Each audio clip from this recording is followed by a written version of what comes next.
Qu'est-ce que la chute libre indoor? C'est le sujet d'aujourd'hui. Je vais vous montrer que cette activité est accessible à tous.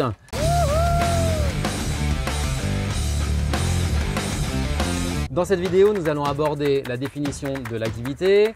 Vous verrez les vols, un fly-up, ça c'est un truc de fou. Tous les conseils et astuces du moniteur. Comment devenir moniteur de chute libre, diplôme, formation, durée. Et maintenant, j'ai rendez-vous avec Zach qui va nous présenter son activité pour We Guide You Sport, qui est un site spécialisé dans le sport pour recruter des éducateurs sportifs et trouver des loisirs sportifs. Allez, bref, on attaque maintenant avec Zach.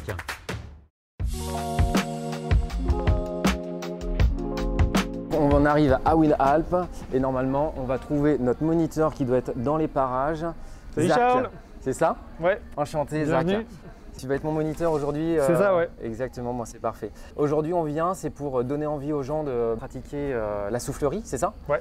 Et tout simplement de montrer qu'il n'y a pas de crainte ou de peur à avoir. Absolument pas. Voilà, et tu es là pour tout nous expliquer. Du coup, première fois pour toi? Alors première fois pour moi, on va peut-être avancer, tu vas me présenter peut-être un petit peu comment ça se passe. Là on voit qu'il y a déjà des gens qui sont en train de s'entraîner, c'est ça? Ouais, c'est des parachutistes qui viennent pour s'entraîner, qui viennent pour devenir un petit peu plus précis et puis pouvoir reproduire tout ça dans le ciel. Ok, alors toi tu dis parachutiste. Ouais, des parachutistes, ouais. D'accord. Dans okay. le jargon ici, on appelle ça des sport flyers. Ouais. Mais ça reste des parachutistes qui viennent s'entraîner. Après, il y a aussi des gens qui pratiquent seulement la soufflerie sans sauter dans le ciel. C'est devenu une discipline à part aussi, la chute libre indoor. D'accord. Et il y a des compétitions de ça uniquement en soufflerie. Mais là, dans le cas des gens qui sont en train de voler, c'est des parachutistes qui viennent s'entraîner. Qui, d'ailleurs, si je ne me trompe pas, n'est pas encore arrivé au JO. Non, ça a été proposé, je crois, pour 2024. Exactement, ouais. Ça a été proposé pour 2024, ça n'a pas été accepté parce qu'il y a quand même beaucoup de mise en œuvre et il y a beaucoup de moyens qui sont impliqués. Okay. Mais ouais, on aimerait bien que ce soit au JO en 2028. C'est quand même une activité qui n'est pas extrêmement pratiquée, non, peut-être, ou je me trompe? De plus en plus, là, depuis une dizaine d'années que les souffleries se démocratisent en France et partout dans le monde, ouais, il y a quand même de plus en plus de participants.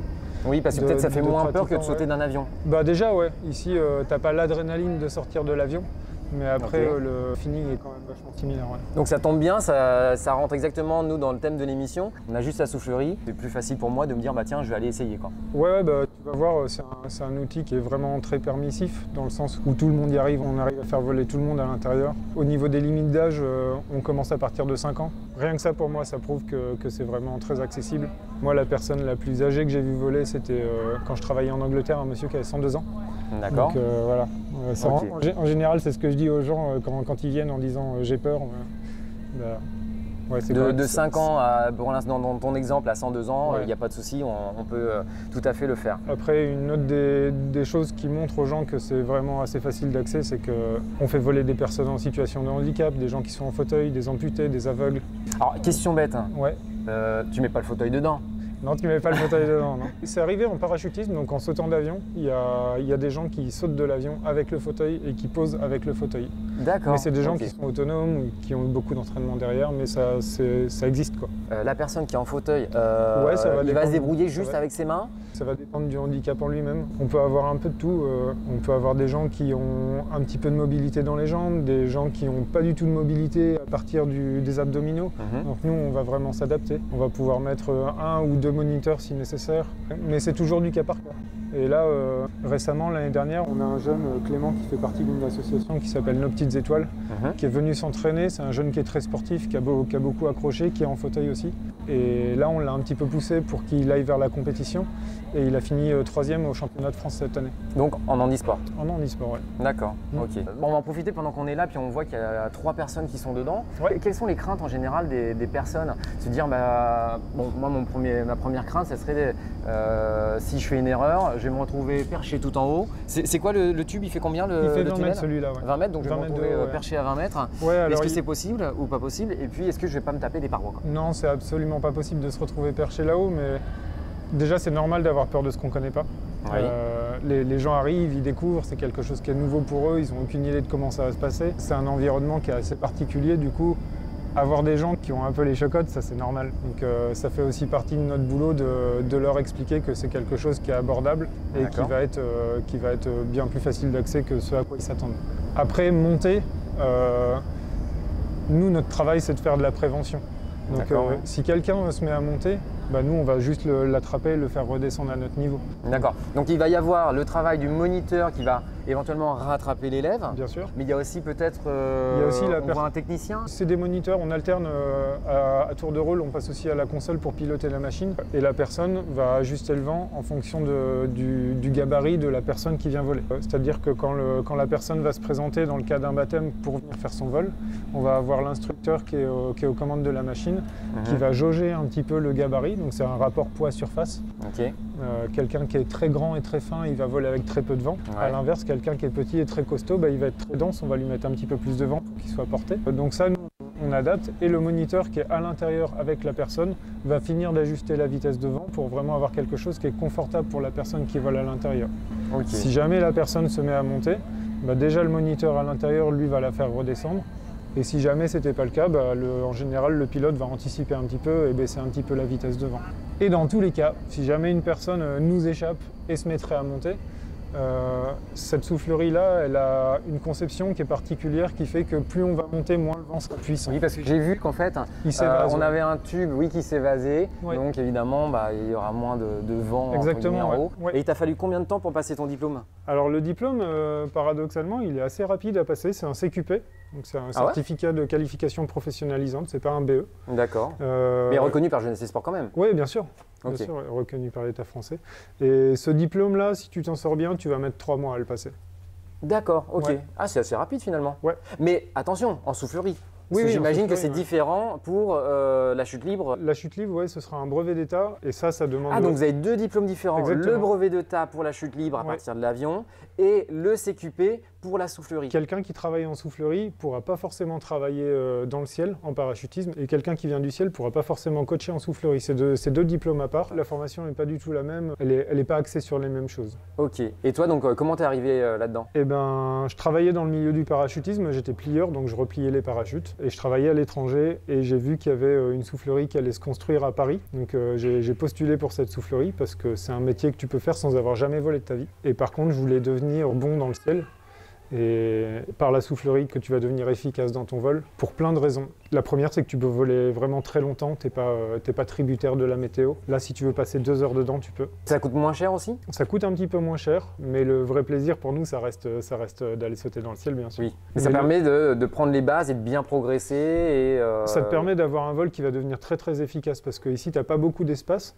Donc si tu arrives à voler ici de manière efficace, dans le ciel, ce sera un jeu d'enfant. Après, il y a des choses qu'on peut travailler ici, il y en a d'autres qu'on ne peut pas. Par exemple, dans le ciel, tu peux prendre beaucoup d'inertie sur des grands déplacements. Ça, on peut pas te l'apprendre ici en soufflerie.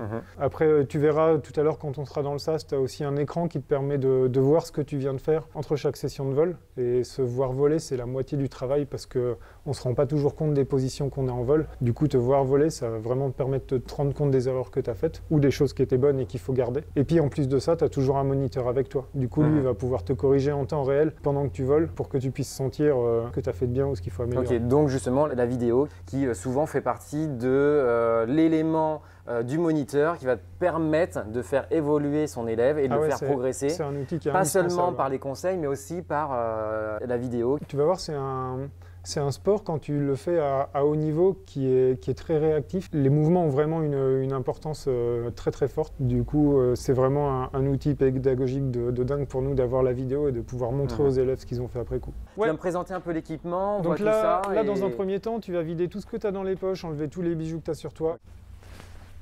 Hop. Premier élément combinaison, c'est vraiment un outil. Ça va t'aider à voler. Là, je vais faire exprès de te donner une combi qui va être ample parce que ça va te porter, ça va te faire flotter, ça va te caler dans le vent, un peu comme la queue d'un cerf-volant. Si tu as une combi qui est proche du corps, ça va te permettre d'être précis dans ton vol. Par contre, c'est quelque chose qui est technique à voler. Du coup, aujourd'hui, c'est de la découverte, on n'est pas dans la technique, on va chercher à te faciliter la tâche. Pour ça qu'on va te donner une combinaison qui va être un petit peu large. Un peu ample. Donc, on enfile ça. Donc ensuite, je vais te donner un casque et des lunettes. Ok. Casque par défaut, parce que ça reste un sport et que du coup, ça arrive d'avoir des heurts. Mais comme je fais bien mon travail, tu n'en auras pas besoin. Vu que dans une soufflerie, il y a pas mal de vent, on se protège les yeux, sinon on verra rien. Est-ce qu'il y a des filtres à poussière, ou il y a des poussières, ou il y a... Le circuit d'air est recyclé. Tout ce qui est poussière, les choses qui peuvent voler dans le vent, ça tombe à des endroits avec des grilles pour les récupérer, justement pour avoir un air qui soit Et donc clean à j'imagine que l'intérieur, finalement, là, tout ce qui est poussière, ça vient de l'être humain qui rentre dans la soufflerie. Ouais, souvent c'est ça. Essentiellement, quoi. Du coup, lunettes. Et une fois qu'on sera devant la soufflerie, je te passerai une petite paire de bouchons d'oreilles pour te protéger les oreilles du bruit. D'accord, ça fait vraiment du bruit? Ouais.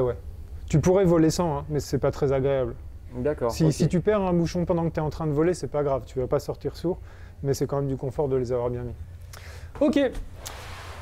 Alors là, je vais t'expliquer tout plein de choses, mais tu verras, la finalité, elle est super simple. Si ta position en elle-même, elle n'est pas géniale, mais que tu prends le temps de bouger doucement, ça volera toujours. A l'inverse, si tu as une position qui est parfaite, mais que tu gesticules dans tous les sens, ça aura du mal à voler, parce que tu vas voir, le vent, c'est un élément qui est super réactif. Du coup, il faut vraiment prendre son temps. La première chose, tu vas voir, c'est qu'à l'intérieur, c'est ce qu'on disait, ça fait du bruit, du coup, on communique avec des signes. Il y en aura 4. Ok. Le premier, c'est celui-là. Ça veut dire lever la tête. Parce que la position naturelle de ta tête, quand tu es à plat ventre, c'est de regarder par terre. Ouais. Du coup, on fait l'effort de relever la tête, on garde toujours droit devant soi. Comme dans plein de sports, ta tête, elle va gérer un peu tout le reste de ton corps. Donc pendant que tu es en train de voler, si tu passes ton temps à regarder ce qui se passe autour de toi, tu vas désaxer le buste et ça va se déplacer sans que tu le veuilles. Du coup, regarder droit devant toi, c'est un moyen de rester un peu neutre dans ta position. Les deux autres signes, ça va concerner tes jambes. Avec celui-là, je vais te demander de les allonger. Et au contraire, avec celui-là, je vais te demander de les fléchir. Du coup, position par défaut, ce sera les jambes allongées et décontractées. Tu n'as pas besoin de gainer les cuisses. Par contre, c'est important que tes jambes soient allongées, ça permet au vent d'avoir de la surface pour soutenir le bas de ton corps. Ok. Si à l'inverse, tu as les talons aux fesses, ou si tu bats un petit peu des jambes, là, tu vas retirer la portance que tu as derrière toi et tu vas avoir tendance à sombrer par l'arrière. D'accord. Donc par défaut, on garde les jambes allongées. Ok. Si jamais je te demande de fléchir les jambes avec ce signe-là, on prend le temps d'y aller tout doucement, c'est à cette vitesse-là, pas plus vite. Ok. Et quand je te donne un petit pouce OK, c'est que tu es dans la bonne position et que tu peux la conserver. Ok. Tu verras, tes jambes, elles ont beaucoup d'impact sur la manière dont tu voles parce qu'elles ont beaucoup de surface d'appui sur le vent. Et pour ça, faut que tu prennes le temps de les utiliser doucement. Dernier signe, c'est celui-là. Si je te montre ça, c'est que tu es un petit peu en force, un peu contracté et qu'il faut relâcher. La tension musculaire, on ne la sent pas vraiment à l'intérieur. Du coup, si je te montre ça, tu décontractes l'entièreté du corps. Si moi, je veux cibler une partie de ton corps de manière plus précise, je vais appuyer dessus avec mon pouce. Par contre, relâcher une partie de ton corps, ça ne veut pas dire modifier la position. La position reste la même, mais on décontracte un petit peu. Ouais.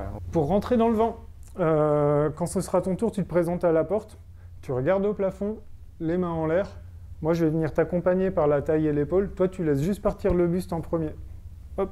Comme si je perdais mon équilibre sur l'avant. C'est ça. Là, tu vas voir, le vent, il te rattrape tout doucement, ça te passe à l'horizontale. Premier réflexe, je regarde droit devant moi. Donc, je regarde en haut et là, après, je tombe ici. Deuxième, tu penses à allonger un petit peu tes jambes. Troisième, moi, je vais t'aider à t'ajuster au niveau des bras. Du coup, sois avec moi à ce moment-là. Si je te bouge une main, bouge bien l'autre en même temps pour bien rester symétrique. Les erreurs courantes au niveau des bras et des mains, c'est que naturellement, on a envie de pousser contre le vent, on a envie de s'appuyer dessus. Si tu fais ça, tu vas avoir la sensation dans tes paumes de main que tu auras plus d'appui, mais tu vas faire que dégrader la position. Là, ce qu'on va chercher à faire, c'est vraiment donner de la surface au vent pour que ce soit lui qui te soutienne plutôt que de forcer contre lui. Okay. Et pour faire ça, on va lever les bras haut, on va mettre les coudes et les poignets au niveau de ses yeux. C'est là que tu auras les bras à l'horizontale. Donc c'est là que tu auras le maximum de surface d'appui sur le vent. Du coup, cherche juste à ne pas pousser contre le vent. Okay. Les deux dernières petites choses, si jamais en volant tu vois que ça descend et que tu arrives par terre au niveau du filet, essaye pas de te repousser dessus. Garde les bras hauts, moi je viendrai te récupérer. En général, je t'ai récupéré avant, mais si jamais ça arrive, mets pas les mains au filet. Deuxième chose, au début ça se balade toujours à droite à gauche, ça c'est normal. Donc si tu vois que tu te rapproches un petit peu de la vide, pense à mettre ta main pour t'écarter et pousse pas comme un dingue, sinon tu vas finir de l'autre côté. Tu verras juste un petit coup, ça te ramène au centre. Donc là, si tu as juste 3 choses à te rappeler pour bien voler au début, je regarde droit devant moi, j'allonge un petit peu les jambes et une fois que je t'ai placé les bras, hop, on se relâche, on se laisse porter. Au début, moins tu bougeras, mieux ça volera. Voler, c'est pas un sport qui est très physique, c'est le vent qui fait le travail, du coup on le laisse faire. Par contre, tu vas voir, c'est un sport qui est super réactif. Des tout petits mouvements, ça va vite créer des grands déplacements. Donc là, tous les mouvements que je vais te demander de faire, prends vraiment le temps de les faire à la cool. Ça, c'est le meilleur conseil que je peux te donner aujourd'hui. Tu travailles au ralenti. Plus tu vas prendre le temps de bouger doucement, moins les mouvements que tu vas créer auront d'inertie et plus facile ils seront à contrôler. Du coup, il faut juste prendre son temps. Okay. Alors que si on bouge un peu brusque, ça part fort au début, on ne le gère pas. C'est pour ça qu'on est avec toi. Ok, du coup, là, moi, je vais être sur le côté. Je vais te donner les instructions. Donc là, tu vois, tu as les jambes qui sont semi-fléchies. On va plutôt chercher à les allonger un petit peu. Ah, plus que ça? Ouais. Ah ouais. Et je vais sûrement te ramener les bras un petit peu par ici. D'accord. Donc là, tu vas voir la partie de ton corps qui va soutenir vraiment dans le vent, c'est ton buste, c'est cette partie-là qui te porte. Tes bras et tes jambes, ils vont être là pour changer un petit peu ton assiette de vol. Du coup, grosso modo, pour toi, le but du jeu, c'est un peu de trouver l'équilibre entre l'avant et l'arrière du corps. Eh ben allez, c'est parti. Tu vas voir que pour pas mal de personnes, c'est quelque chose qu'on apprend vite. Comme dans tout plein de sports, la progression au début, elle est très très rapide. Après, tu as des paliers où tu stagnes un petit peu. Mais là, apprendre à voler sur le ventre, pour quelqu'un qui part de zéro, en général, on estime qu'entre 20 minutes et une demi-heure, il est autonome. Ça veut dire qu'il sait rentrer et sortir tout seul, qu'il sait se déplacer dans les 3 dimensions, qu'il sait faire attention à quelqu'un qui vole avec lui. Donc ça va assez vite finalement. Par contre, il faut prendre son temps au début. Eh ben allez, c'est parti. J'ai pas encore les mains moites, mais a priori, ça va bien se passer de toute façon. Vérifie un peu ton matos. Je te baisse un peu les lunettes, là, ce sera plus confortable. Ouais. Toi, t'as case de moto quoi. Ouais, bon, on passe notre journée dedans, du coup, c'est un peu de confort pour nous. On est parti?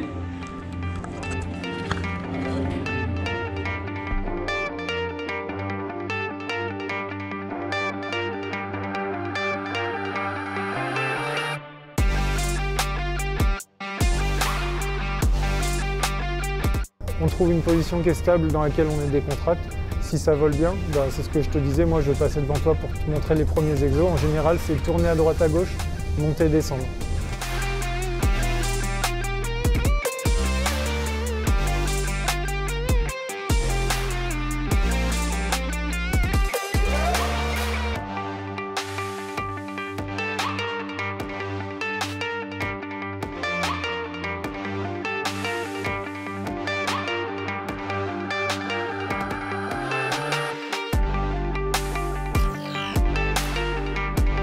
Moi je vais venir vers toi, je vais te dire attends, regarde, je vais te montrer un exercice, puis après toi tu as juste à me recopier pour le reproduire. Par contre, prends le temps de le faire tout doucement, comme ça tu seras vraiment dans le contrôle.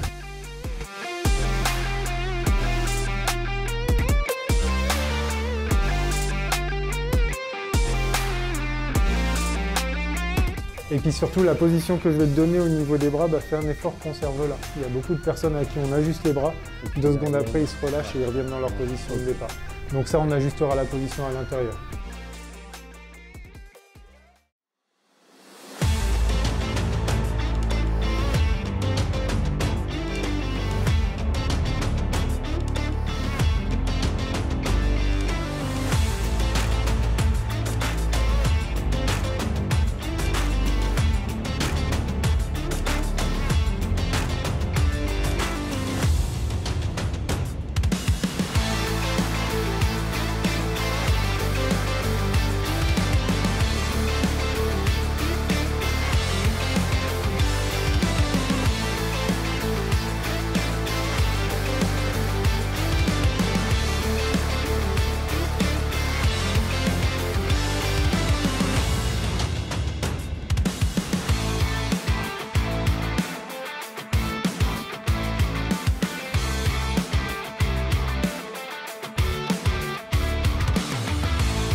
Donc là, moi, je vais m'adapter un petit peu à ce que tu vas me demander. Si tu as envie de faire un fly-up qui est rapide et qui est costaud, tu auras un peu une sensation de manège.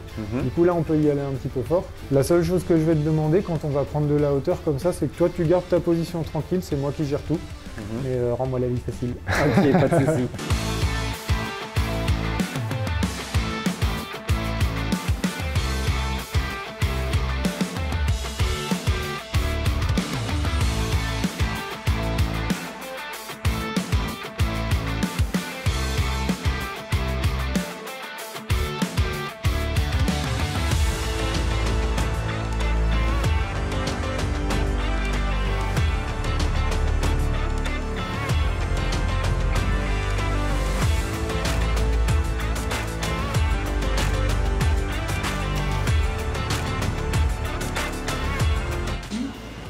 Ça va, ça t'a plu? Ouais, nickel, super. Oui, c'est chouette. Hein. Et puis sur la dernière partie, c'est là qu'on voit que ça peut vraiment envoyer. Ça tourne, ça descend hyper vite. Ouais, bah là on y allait un peu fort. Ouais. Ouais. Alors, j'imagine qu'évidemment, comme tu me disais, tu fais pas ça à tout le monde aussi fort. Non, la dernière partie, ça c'est rare. Ouais. C'était pour toi, pour te faire plaisir. Voilà, c'était vraiment ce qu'on a vu au début, mais après, ouais, ça envoie très très fort, quoi. Ouais. Donc on a fini le vol. Ouais. En général, comme tu disais, toi, le but c'est juste de faire un vol simple où tu fais pas spécialement d'exercice. Les exercices, tu vas les commencer à partir de quel moment? Alors ça va dépendre comment la personne vole. Des fois on fait même pas d'exercice du tout, c'est ce que je te disais tout à l'heure. Un baptême c'est juste fait pour que tu sentes ce que ça fait d'être porté par le vent. Juste être porté par le vent, déjà rien que ça tu vois c'est quelque chose d'incroyable. Mais oui c'est vrai qu'après si la personne se débrouille bien, qu'elle est à l'aise, on peut commencer à lui apprendre un petit peu les premiers exercices. Et c'est ce qu'on a fait là, c'était tourner à droite à gauche, monter, descendre.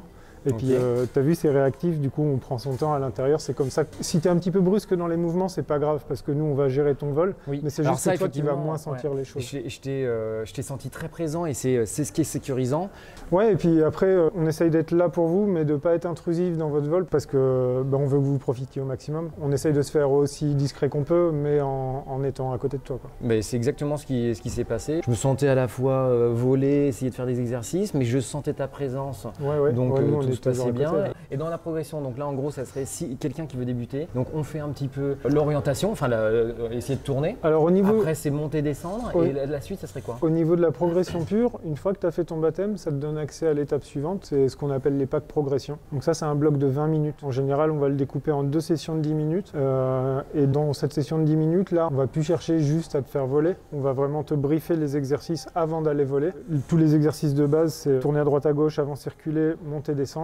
Une fois qu'on t'a expliqué ça, on va t'expliquer comment on les fait, pourquoi on les fait, comment on va communiquer dessus, les petits pièges que tu vas avoir à l'intérieur, et puis on va aller travailler ça en volant. Une fois qu'on a volé tous ces exercices-là, on va aller se poser devant une télé, débriefer un petit peu ce qui s'est passé, voir un petit peu les points forts et les axes d'amélioration qu'il y aura derrière, quoi. Question toute bête, est-ce que vous le travaillez aussi avant, à froid, au sol, plutôt que d'aller directement dedans pour mieux l'assimiler et être sûr de réaliser correctement le mouvement? Ça va dépendre des exercices qu'on va faire à la personne qui vient s'entraîner, mais la plupart du temps, il y a certains exercices qui sont très instinctifs et que des fois on briefe même pas parce qu'on sait que la plupart des gens, on va juste leur demander et instinctivement ils vont y aller et ça va bien se passer. Pour la majorité des cas, oui, on va répéter les exercices au sol pour que la personne puisse créer un minimum de mémoire musculaire avant d'y aller. Après, pour beaucoup de personnes, on s'aperçoit avec l'expérience que le briefing, même s'il est simple, pour certaines personnes c'est déjà trop. Du coup, tu vois, à la fin, moi je résume juste les 3 points clés les plus importants et juste ça, même chose pour certaines personnes, c'est déjà trop. Du coup, avec le temps, ton briefing il évolue et puis tu apprends à écarter un petit peu ce qui est plus essentiel. Et effectivement, c'est comme dans tout sport, le but c'est de répéter les mouvements et c'est comme ça qu'on les assimile.